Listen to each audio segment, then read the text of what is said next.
a commencé à construire l'empire Dangote directement à la sortie de l'université. Aujourd'hui, il est le plus grand producteur de ciment au Nigeria. Son empire inclut la production de sucre, le riz, les pâtes et le pétrole. Toutes ces choses dont les gens ne peuvent pas se passer. À travers une pure détermination et énormément de travail, Aliko Dangote est désormais placé numéro 51 sur la liste de Forbes et est considéré comme étant l'homme le plus riche de toute l'Afrique. Nous allons retrouver quelques magnats venant de tout le continent africain pour s'asseoir et discuter avec l'homme en question. Découvrons nos 5 panélistes. Nous sommes maintenant au siège du Dangote Group. Alhaji Aliko Dangote a accepté de nous laisser venir dans ses bureaux privés pour cette interview. Allons rencontrer l'homme le plus riche d'Afrique.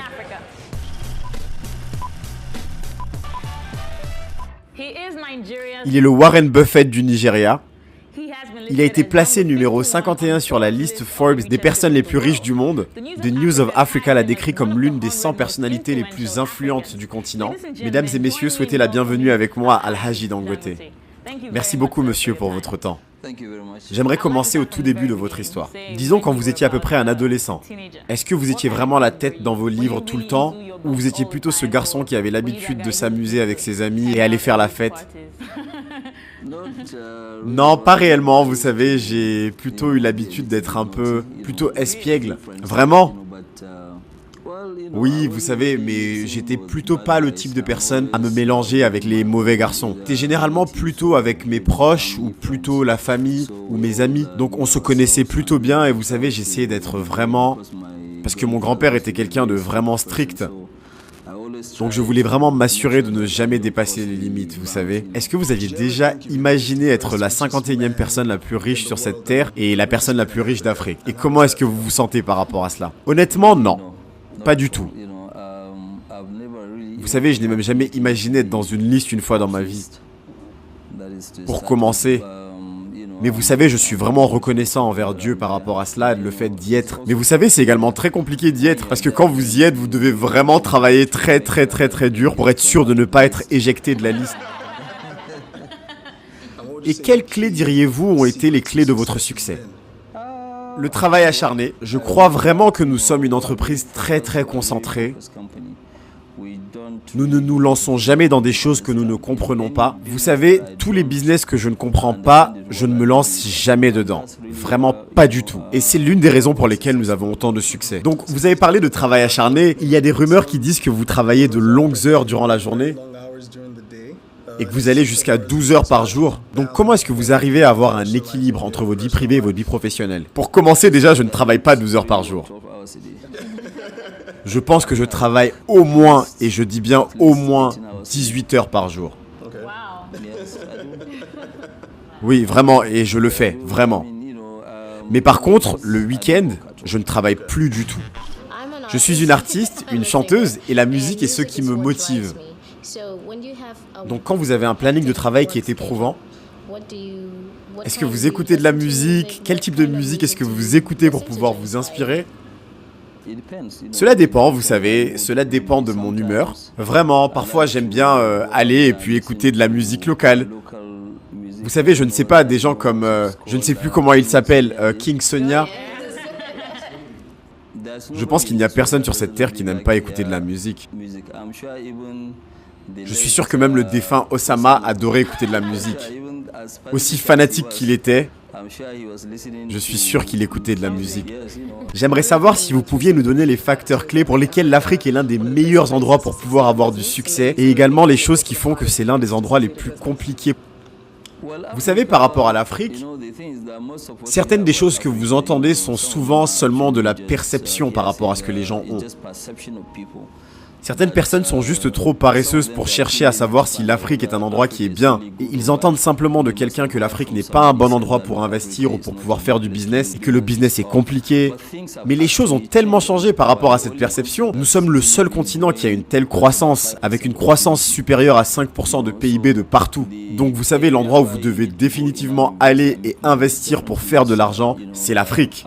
En venant de là où vous venez, vous savez, en étant un jeune homme commençant dans le business et en voyant la jeunesse d'aujourd'hui, qu'est-ce que vous pensez fait la différence aujourd'hui par rapport à quand vous avez commencé à l'époque et là où nous sommes en tant que jeunesse aujourd'hui? Vous savez, l'un des problèmes avec notre jeune génération aujourd'hui, c'est qu'ils veulent juste faire un saut et se voir tout de suite là-haut.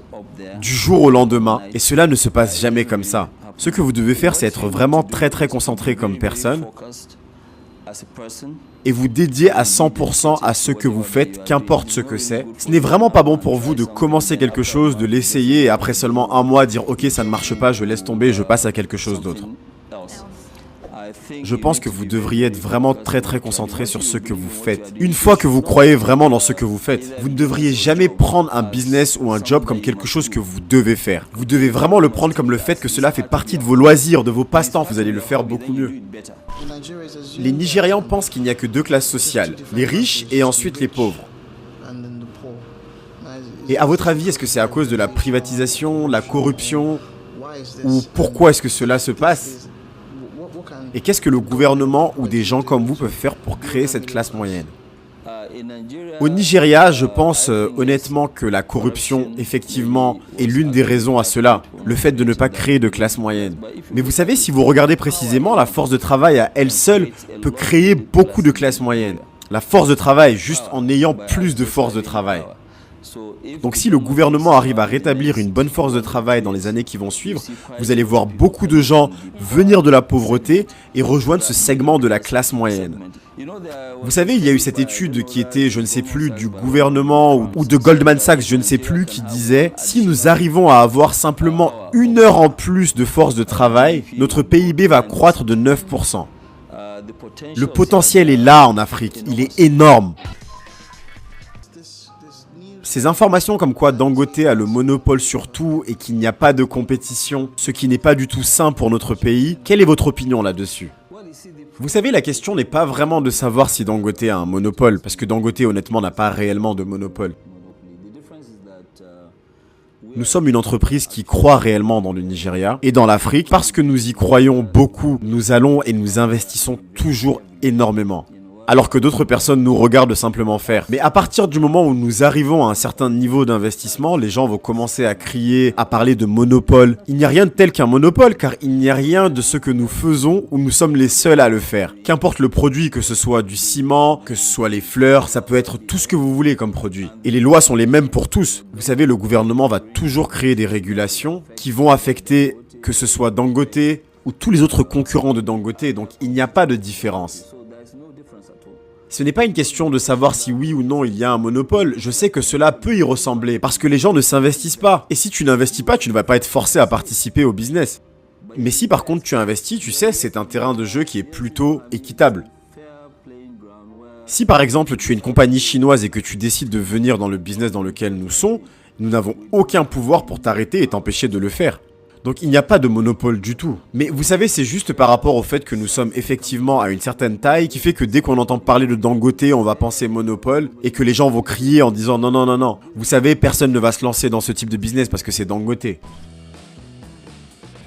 Je suis actuellement en train de faire un master en administration publique à la Harvard Kennedy School of Government. Actuellement, je suis intéressé par la fondation Alamelo, ici à Lagos, au Nigeria. Ils font beaucoup de travail dans les entreprises privées et ils cherchent du coup en quelque sorte à financer l'entrepreneuriat en Afrique. Et ils voient vraiment l'entrepreneuriat comme la manière de s'élever, ce qui est totalement en ligne avec ce que je pense. Donc si je souhaite être le prochain Dangote de l'Afrique, qu'est-ce que je dois faire? Quels conseils pouvez-vous me donner pour devenir comme vous? C'est une question très difficile. Vous savez, je vais certainement devoir vous facturer. Leçon numéro 1. La chose à savoir, si jamais vous souhaitez être le prochain Dangote, c'est que vous devez avoir un vraiment très gros cœur. Vous allez devoir prendre pas mal de risques. Attention, des risques calculés. La première chose à faire, c'est de vous assurer que vous êtes honnête. Vous devez être sûr de ne pas détruire votre nom, et vous savez, votre nom est extrêmement important. C'est l'actif le plus précieux que vous avez, votre nom. Vous savez, si vous n'avez pas un bon nom, même les banques, qu'importe à quel point vous êtes grand, ils ne vont pas vouloir faire de business avec vous et vous toucher. Donc vous devez vous assurer d'avoir un nom très propre. Et la troisième chose, et c'est très important, écoutez-moi bien, vous devez être sûr de toujours vous dire rien n'est impossible. Une fois que vous vous dites que rien n'est impossible, cela veut dire que vous pouvez en effet réaliser votre objectif. Pour être Dangote également, vous allez avoir besoin d'un peu de chance, mais le travail acharné crée la chance. Et pour conclure, qu'est-ce que vous pensez que la jeune génération, les jeunes personnes peuvent faire de manière pratique pour créer du changement? Et je parle de ce jeune Ghanéen ou Camerounais qui est assis là à vous regarder là tout de suite, de sa chaise après avoir fini de regarder cette émission. Quelle est la prochaine étape qu'il peut faire pour pouvoir créer du changement pour lui? Alors la chose pratique pour lui à faire, déjà c'est de savoir que tant qu'il y a de la vie, il y a de l'espoir. Et que du coup, lui-même, il peut le faire. Et que lui-même, il peut arriver au sommet. En fait, vous savez, vous, les jeunes, vous avez un meilleur avenir que nous. Parce que vous avez une bonne éducation, où les choses sont beaucoup plus faciles dans un âge de l'informatique.